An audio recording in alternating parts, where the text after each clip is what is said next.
So here we are, yet another dashboard confessional, which will probably include the sound of a lot of cars because I'm sitting on Beach Highway. I had a meeting at church and it ran a little late, so I'd already agreed with the hubs if I was running late, I would meet him here. We're getting their taxes done. You know, you always hope. No surprises when that happens. Don't expect any, because when you're on a fixed income and you go to the tax office with, 4 pieces of paper, which represents your entire financial situation, it doesn't usually take long. And there aren't usually surprises. But you always feel better when it's done. Anyway, good morning. Actually, I think it's slightly good afternoon by a few minutes. I just came from a meeting about meetings. It might seem like that's an unwelcome experience, but actually it was extremely pleasant. We have small group ministries within the UU Church. Not all UU congregations do this, but the ones I've been affiliated with do. Something called a covenant group or a chalice group, which is groups of up to 12 people that get together at least once a month. And they decide what they're going to do. If they have a purpose, if it's a sharing group, discuss topics. It really fits into the umbrella of a small group ministry, where you get to know a small group of people very, very well and become supporting to each other. And it was a very important part of my prior UU experience. So I'm going to be part of 2 or 3 groups currently, and there is a council that members from each of the groups are part of. Kind of like to share best practices and discuss the challenges and the anytime you get people together, you have to hold that gathering with love. It can be challenging. 99.9% of the time it's going to be a wonderful thing, and then there's going to be the time that someone just has so many problems that only happen to them and not to anybody else, of course. They become the topic of a meeting, and you have to be able to figure out how to handle that and how to encourage certain energetic dynamics within a group. Those of us who've worked in business and dealt with that, we run into that. We run into it within our families where we have to come together to make decisions or have discussions, especially when there may not be points of agreement. So the idea that there is a meeting to discuss those meetings in the sense of sharing best practices without specifics. These meetings would never include a discussion about any individuals. To see what's working and not working and the topics other groups have discussed, and just... It was a wonderful opportunity for me, because I'm going to be co-leading as time goes by and we formalize it, a covenant group on the Goddess Within. That probably doesn't surprise you, does it? But my Goddess sister and I are going to be co-leading that. It was a wonderful opportunity for me to meet others who care enough to hold that kind of space for others. Most of the covenant groups are very shared when it comes to discussions and topics, and it's not a person leading a thing. This is not something that the priestess in me, for instance, is holding, where the responsibility for the event lies upon your shoulders in so many ways. No, it's about just being a structure that gathers people and makes sure that all needs are met. So to be in a circle, which we literally met in a circle, which that's always a wonderful part about these kinds of gatherings at my church, is very rarely do you meet around tables. You usually just put your chairs in a circle and have your discussion. And to be in a circle with others who felt strongly that same thing about being able to hold space for others to gather and to share and to learn from each other is just kind of what we're in service to. And really, when I think back on my years of priestessing, that's kind of what it was for me, even at that level.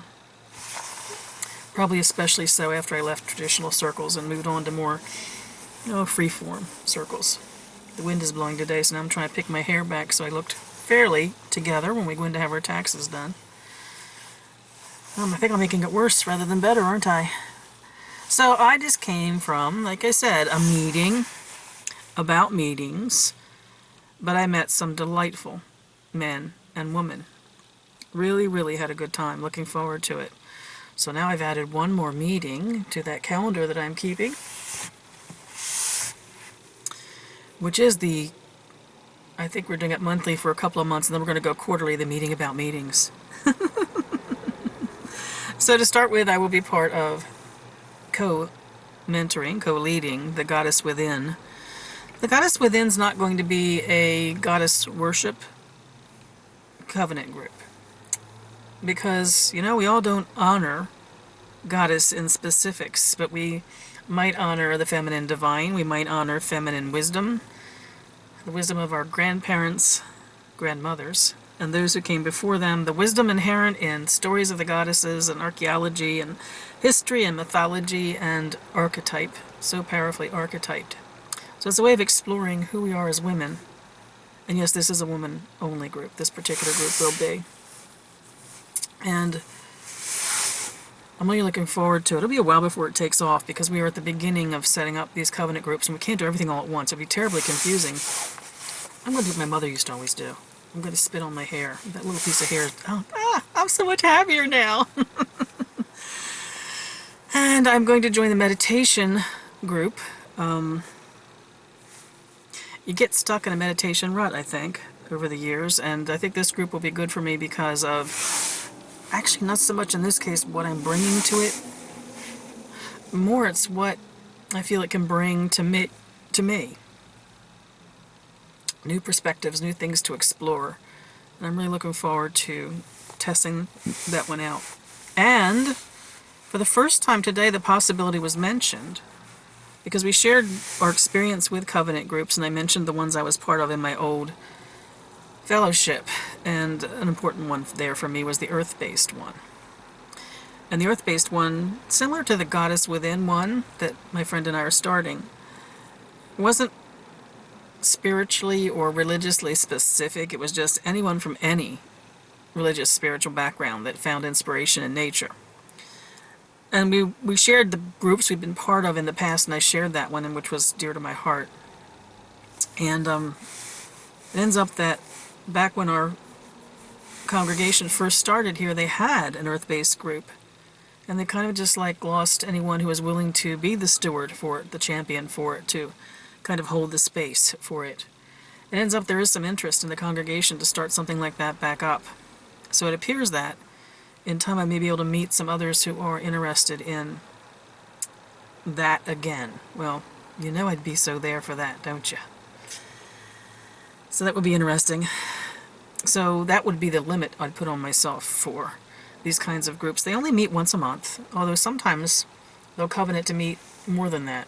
A couple of the ones I belonged to in my old fellowship met twice a month. But each group decides, is what it comes down to. So between 2, possibly 3 groups, and then being on the Covenant Council, this umbrella group, that's enough. I think my calendar's gotten as full as I need it to be. I may find myself for the first time since we've moved here having to say no to some things. And in fact, I said no to something today, which I thought was really interesting. I had mentioned to my minister how much I love the way she handles the children's message at church. And I love it when the children are part of a service. Every now and then they'll stay for the entire service. They'll have a play they're doing, or they're doing something for us. And because I mentioned that, she assumed something about me which was not true, which is understandable though. Last night I got an email from her asking if I would be willing, because they're short on teachers in our religious education classes, would I be willing once a month? I think she said every 3 weeks, so that probably works out a little bit more than once a month sometimes, but at least once a month teach in children's education. And so I got back to her and I said, thank you for thinking of me. And I even understand why you would think of me, because I know I've shared my fondness for the children and my fondness for your children's message. But no, thank you. Childless by choice and not at all called to spend time in the classroom with the children. Now, I've had experience in the past of mentoring young boys and girls who were exploring the earth-based path and what that might be. So it's not that I disconnect myself from children. I have always enjoyed the children that were the children of the members of my circles. I certainly enjoyed, there's got to be another word well beyond that, my experience of raising my stepson when he was a little guy. But he and his daddy and I separated when he was 9, so I didn't get to be there with him through his teenage years. But as far as the classroom setting and teaching and being in a room full of youngsters, no. My relationship to children has actually been the way they inspire me. If there's children running around outside of Circle or in a gathering, a social gathering that Circle members attend, or there's children in the summertime in our neighborhood, obviously the children of loved ones, I kind of have this fascination with watching children. I wasn't very childlike as a child, and I think part of it's kind of an envy of the spirit in general of children. So my relationship to children has actually been what they are to me and not specifically what I am to them. And I was trying to figure out how to put that in words, and that's as close as I can come to my feelings about children and teaching in the religious education classes, which nothing about that appeals to me.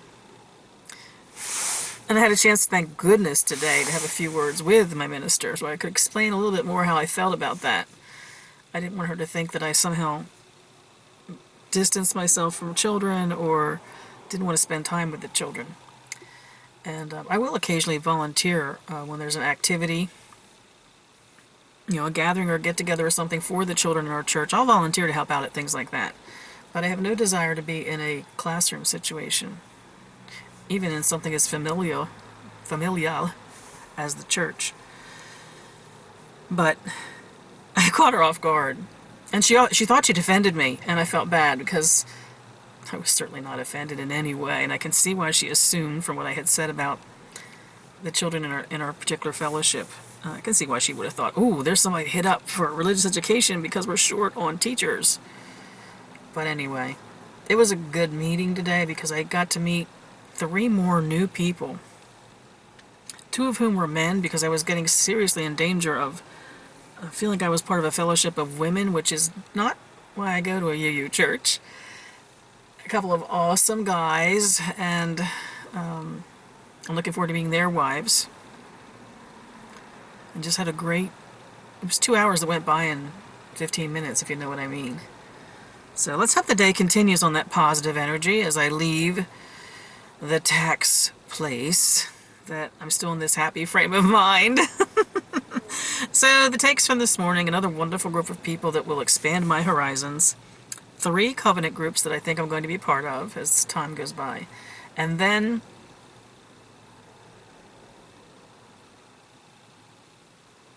a realization that I'm going to get to the point where I'm at the point where I have to start saying no to some things, and that no is to protect personal space, personal time, the solitary pursuits that are so much a part of my life as a retiree. Good day so far, my friends, so hopefully it continues right through our tax appointment